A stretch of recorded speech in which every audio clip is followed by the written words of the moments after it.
Почитувани, крајно недозволиво е институции основани од општина Штип, чии директори се назначени директно од градоначалникот, да склучуваат милионски договори со фирма која е во собственост со членови на неговата фамилија.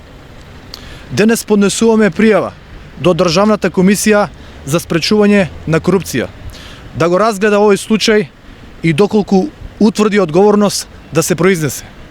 Како фирмата Делукс овие 2 години го зголемила обемот на приходи од добиени тендери во јавни институции од Штип.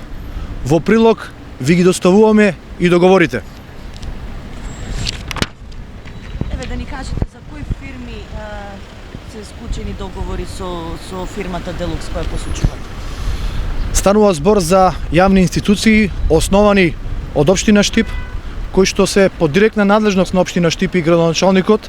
Имено градоначалникот ги има назначено директорите на тие институции. Еве ќе посочам само неколку.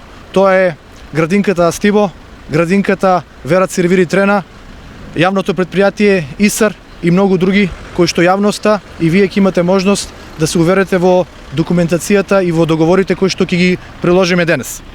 Така, кога е склучен првиот договор со Делукс со овие јавни институции и колка ви сако да речеме така, за колку илјади евра се офајдило оваа фирма?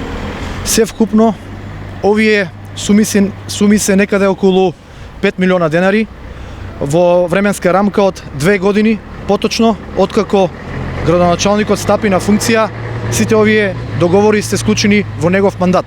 Токму затоа денес доставуваме пријава до Државната комисија за спречување на корупција да утврди дали има основано сомнение, дали градоначалникот практично имал влијание врз одлуката на директорите кои што тој лично ги има именувано да склучат договор со оваа негова семена фирма и дали има судир на интерес како тоа што тој потпишал именување на тие директори, а тие пак директори направиле договор со кој што директно се враќаат парите во неговата фирма.